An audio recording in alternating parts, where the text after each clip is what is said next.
Hello dear student, কেমন আছো? I hope প্রত্যেকে শুধু ভালো না, ভীষণ ভালো আছো। স্ক্রিনের ওপর একটা প্রশ্ন দেখা যাচ্ছে, তাই না? এই প্রশ্নটা আছে এসএসসি সিএইচএসএল টিয়ার 2 এক্সাম 2023 সালে। ওকে, তো প্রশ্নটা কি, প্রথমে আমরা মন দিয়ে পড়বো, বুঝবো, তারপর প্রশ্নটার সলিউশন কি হতে পারে সেটা নিয়ে ডিসকাস করব। ওকে, চলো শুরু করে দিই পড়াশোনা। Let ABC and PQR be two congruent triangle such that angle A equal to angle P equal to 90 degree.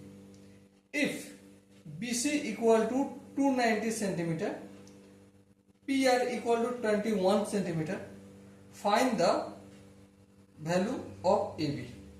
দেখো দুটো ত্রিভুজ আছে, ঠিক আছে? প্রথমে আমরা এখানে দুটো ত্রিভুজ অঙ্কন করি। কিরকম ত্রিভুজ? কংগ্রুয়েন্ট মানে সর্বসম ত্রিভুজ। এই সাপোজ এখানটা এ কোণ, এখানটা বি আর এই সি। একইভাবে আর একটা ত্রিভুজ অঙ্কন করব। হ্যাঁ, এখানে কি এটা পি কোণ, তাই তো? P Q R. এটা কত ডিগ্রি বলেছে? 90 ডিগ্রি। এটাও কত বলেছে? 90 ডিগ্রি বলেছে। আর কি বলে দিয়েছে দেখো, বিসি ইকুয়াল টু বিসি, এই যে বিসি এটা কত সেন্টিমিটার? 29 সেন্টিমিটার। আর কি বলেছে দেখো, আর বলেছে আমাদের পিআর, পিআর বলতে এটা 21 সেন্টিমিটার।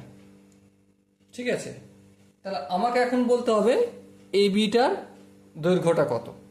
দেখো একটা কথা বলি, কংগ্রুয়েন্ট মানেটা কি? সর্বসম, মানে এর এ কোণটার পি কোণটার সঙ্গে সমান। এর 29 সেন্টিমিটার যে বাহুটা বিসি, এর এইটা 29 হবে। এসিটা কত হবে? এর পিআর যত, পিআর কত আছে? 21, এই 21 লিখলাম। এবার দেখো এই 90 ডিগ্রির অপোজিট বাহুটা কি হয় সবসময়? অতিভুজ। আমরা কি জানি? এটা সমকোণী ত্রিভুজ, অতিভুজের স্কোয়ার মানে বিসি এ স্কোয়ার ইকুয়াল টু লম্ব স্কোয়ার, লম্ব স্কোয়ার বলতে AB square, AB square plus ভূমি স্কোয়ার, ভূমি বলতে এসি, এই এসি স্কোয়ার। এখানটা আশা করি বুঝতে কারো অসুবিধা নেই। এবার দেখো এই এসি স্কোয়ারটা সমান অপোজিট দিকে আনবো, তাহলে BC square minus AC square হয়ে যাবে। মাইনাস কেন হবে? কারণ এদিকে দেখো প্লাস আছে, তাই না? এবার দেখো BC square minus AC square মানে A square minus B square. সূত্র কি? Obviously A plus B into A minus B equal to A B square, যেমন আছে তেমন থাকলো। বিসি মানে কত?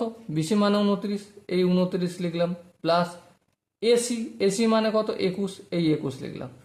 আবার এখানে 29 মাইনাস 21, এটা হচ্ছে এ বি এ স্কোয়ার। 21 আর 29 যোগ করলে কত হয়? 50 ইন্টু 29 থেকে 21 বিয়োগ করলে 8 হয়, equal to A B A square. 50 মানে কি?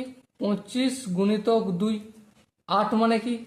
2 গুণিতক 4, equal to A B A square. এবার দেখো এই যে স্কোয়ারটা রয়েছে এদিকে পাঠালে কি হয়ে যাবে? রুট হয়ে যাবে।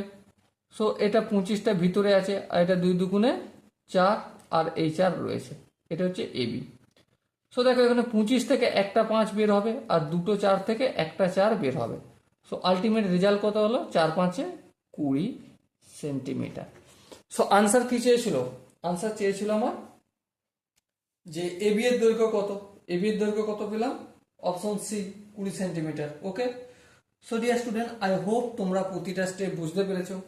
যদি কোনো স্টেপ বুঝতে অসুবিধা থাকে, ডাউট থাকে বা কনফিউশন থাকে, তার জন্য কি করতে হবে? কমেন্টে জানাতে হবে।